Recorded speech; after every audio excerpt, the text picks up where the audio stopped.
Hello, everyone, and welcome to the 27th Sunday of Ordinary Time. And thank you all for your patience. I realized we didn't have a video last week. I had a sinus infection, so just couldn't get it in. But nonetheless, we have to realize that with today's reading, we're going to start in Luke chapter 17, verse 5. However, this is a really long speech of Jesus. He's starting all the way back, and we have to remember what originally began this talk, and it was that the Pharisees saw that tax collectors and sinners were all drawing near to listen to him, and the Pharisees began to complain, "This man welcomes sinners, and he eats with them."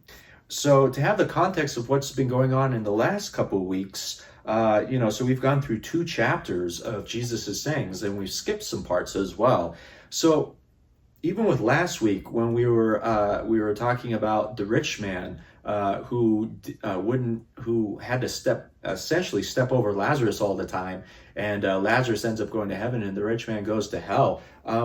Jesus is addressing this hard-heartedness, this spiritual blindness which is going on, which kind of helps make sense of where we're at today. Chapter 17 starts, and it's not in today's reading. It just gets skipped from last week's reading to this week's reading with, "He said to his disciples, 'Things that cause sin will inevitably occur, but woe to the person through whom they occur. It would be better for him if a millstone were put around his neck and he were thrown into the sea, than for him to cause one of these little ones to sin. Be on your guard. If your brother sins, rebuke him. If he repents, forgive him. And if he wrongs you 7 times in one day and returns to you 7 times saying, 'I am sorry,' you should forgive him."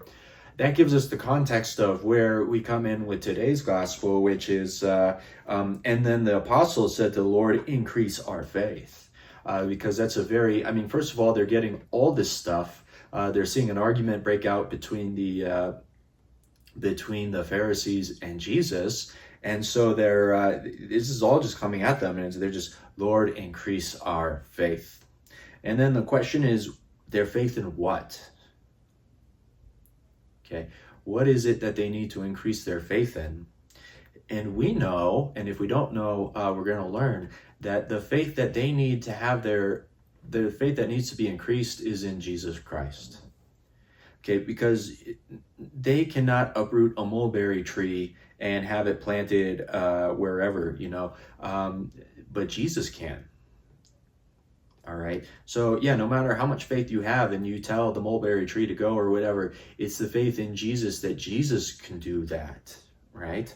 And then so it's letting go of this hardness of heart that would say, "No, I don't want to forgive my brother this many times." Right. No, I can identify more with the rich man who would ignore Lazarus in this sort of thing. And Jesus, remember, is just turning the world upside down.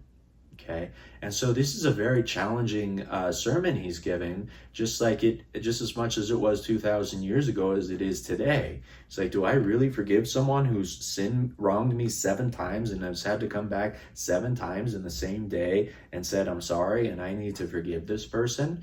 It's like, Lord, increase my faith. How am I supposed to be able to do that? And the answer is, we can't.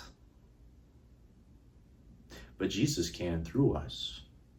Okay, we need to put on Jesus Christ. We need to allow the love of Christ to enter deeply within us. Okay, we need that faith.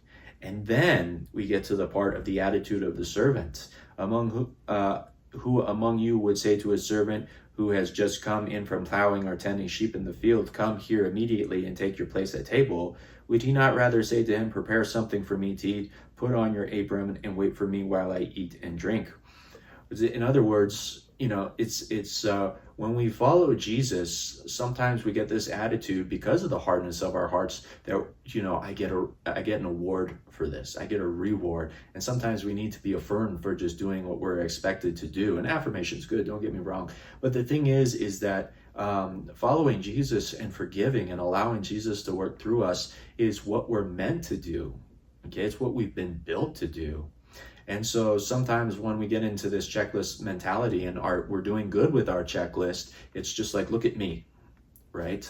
Look at me. But really, it's just like, no, I'm just doing what Jesus is asking me to do. This is what I was meant to do, and this is how I thrive.